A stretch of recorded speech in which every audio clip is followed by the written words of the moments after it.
નમસ્કાર દર્શક મિત્રો, તમે જોઈ રહ્યા છો GND ન્યૂઝ અને હું છું ધ્રુતિ પરમાર. પાદરા વોર્ડ નંબર 3 માં વિકાસના નામે ભ્રષ્ટાચાર અને ગંદકીના વિરોધમાં આંદોલનની ચીમકી. વોર્ડ નંબર 3 ના સ્થાનિક કાઉન્સિલરો સામે સ્થાનિકોનો વિરોધ અને આવેદનપત્રની ચીમકી. પાદરા નગરપાલિકાના વોર્ડ નંબર 3 માં વિકાસ કેવળ કાગળ પર જ, સ્થાનિક રહીશોમાં ભારે રોષ. પાદરા શહેરના વોર્ડ નંબર 3 માં સુવિધાઓના નામે મીંડું જોવા મળી રહ્યું છે. ચોંકાવનારી વાત એ છે કે વોર્ડ નંબર 3 માં જ સ્થાનિક કાઉન્સિલરો પારુલબેન દરજી, જિજ્ઞેશાબેન પટેલ, વિજય ગોહિલ અને નયન ભાવસાર નિવાસ સ્થાન ધરાવે છે. છતાં પણ આ વિસ્તારમાં પ્રજા પ્રાથમિક સુવિધાઓ માટે વલખા મારી રહી છે. સ્થાનિકોનો આક્ષેપ છે કે વિકાસના નામે પ્રજા સાથે વિશ્વાસઘાત કરવામાં આવેલો છે. પાદરાના વોર્ડ નંબર 3 માં હાલ ગંદકીનું સામ્રાજ્ય વ્યાપેલું છે. MK Amin college road, Santramnagar society, Ambika mill થી station road, Deepak Mangal society, mother school પાસેનો વિસ્તાર, આ તમામ વિસ્તારો અને આસપાસની સોસાયટીમાં ગટરના કામકાજ માટે ખોદવામાં આવેલા ઊંડા ખાડાઓનું યોગ્ય પુરાણ પણ કરવામાં આવ્યું નથી. ચોમાસા અને અન્ય દિવસોમાં પણ અહીંથી પસાર થવું સ્થાનિકો માટે ખૂબ મુશ્કેલ બની ગયું છે. સ્થાનિકોનો ગંભીર આક્ષેપ છે કે વિકાસના નામે આર્થિક ભ્રષ્ટાચાર આચરવામાં આવી રહ્યો છે. પોતાના અંગત આર્થિક લાભો ખાતર નગરપાલિકાને મોટું આર્થિક નુકસાન પહોંચાડવામાં આવી રહ્યું છે અને પ્રજાને હેરાનગતિ ભોગવવી પડી રહી છે. અમારા જ વોર્ડના કાઉન્સિલરો અહીં રહે છે, છતાં તેમને પ્રજાની તકલીફો દેખાતી નથી. ગટરોના ખાડા પૂરવામાં આવતા નથી અને ચોમેર ગંદકી છે. જો આ સમસ્યાઓનું જલ્દીથી નિરાકરણ કરવામાં નહીં આવે તો અમે ચૂપ નહીં બેસીએ, એમ ટૂંક સમયમાં કલેક્ટર શ્રીને આવેદન પત્ર પાઠવીશું અને માનનીય મુખ્યમંત્રી શ્રી સુધી રજૂઆત કરીને ઉગ્ર આંદોલન કરીશું. નગરપાલિકાના સત્તાધીશો અને સ્થાનિક પ્રતિનિધિઓ સામે ઉઠેલા આ વિરોધના વંટોળ બાદ હવે જોવાનું એ રહેશે કે પાદરા નગરપાલિકા ઊંઘમાંથી જાગીને વોર્ડ નંબર 3 ના રહીશોની સમસ્યાનો ઉકેલ લાવે છે કે પછી ગ્રામજનોને આંદોલનનો માર્ગ અપનાવવો પડે છે. જય હિન્દ, જય ભારત.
વોર્ડ નંબર 3માં ગંદકીનું સામ્રાજ્ય ઊભું થઈ ગયું છે.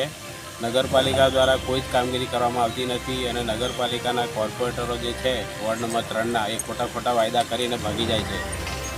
દરેક કોર્પોરેટરને મેં કીધું છે પણ કોઈ કશો જવાબ આપતું નથી, કોઈ કામગીરી કરતા નથી.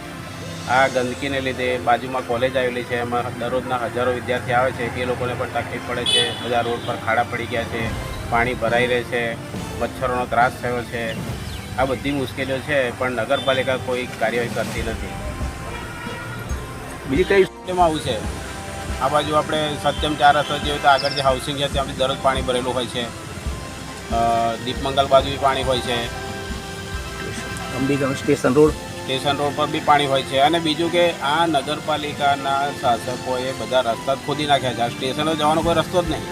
નગરપાલિકાને તમે જાણ કરી ખરી? હા, કરીને જાણ, પણ એ લોકો કશી અસર જ નહીં થતી, કોઈ જાતની અસર એમને થતી નહીં. કોર્પોરેટરોને જાણ કરી, નવા ચૂંટાયેલા જાણ કરી, મેસેજ કર્યા, ફોન કર્યા, પણ એમને કોઈ અસર થતી નહીં અને ખોટા વાયદા કરીને ભાગી જાય છે. અને બધી બાજુ રસ્તા તોડી નાખ્યા છે, જવાના રસ્તા બંધ થઈ ગયા. સ્ટેશન વિસ્તાર તો જવાનો કોઈ રસ્તો જ નહીં, આખો રોડ તોડી નાખ્યો છે. દીપમંગલમાં જઈએ તો ખાડા પડી ગયા છે, અહીંથી ગાડી કે વાહન લઈને જવાય નહીં, એવી પરિસ્થિતિ ઊભી થઈ છે. એટલે આખા વાડમાં આ પરિસ્થિતિ ઊભી થઈ છે. એટલે નગરપાલિકાની કામગીરી બિલકુલ છે જ નહીં, કશું કામ કરતા જ નથી. સફાઈ કર્મચારીઓ બી આવતા નથી, કોઈ સફાઈ થતી નથી બધી. અને આપણે પૂછીએ તો એવું કહે છે કે ભાઈ કોન્ટ્રાક્ટ આપ્યો, તો કોન્ટ્રાક્ટ કયા આધારે આપ્યો?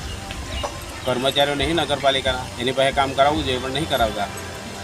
આ કોન્ટ્રાક્ટના લીધે શું છે, કોન્ટ્રાક્ટનું નામ લઈને બધા કામગીરી કરતા નથી. તો કોન્ટ્રાક્ટમાં શું કરે છે કે ખબર પડતી નહીં. એના માટે મેં આરટીઆઈ બી આપેલી જ છે. આરટીઆઈનો જવાબ આપશે તો ખબર પડશે કે ભાઈ શું પરિસ્થિતિ છે. હાલની પરિસ્થિતિ જોઈ શકો. કોલેજના ગ્રાઉન્ડની અંદર જે પાણી ભરેલું છે એને લીધે મચ્છરનો ત્રાસ ને ઘણું ગંદકી ઊભી થઈ છે. એ બહુ વિકટ પરિસ્થિતિ ઊભી ના થાય એટલા માટે નગરપાલિકા તાત્કાલિક કંઈ કરે તો સારી વાત છે. બાકી કોર્પોરેટર કશું જ કરતા નથી.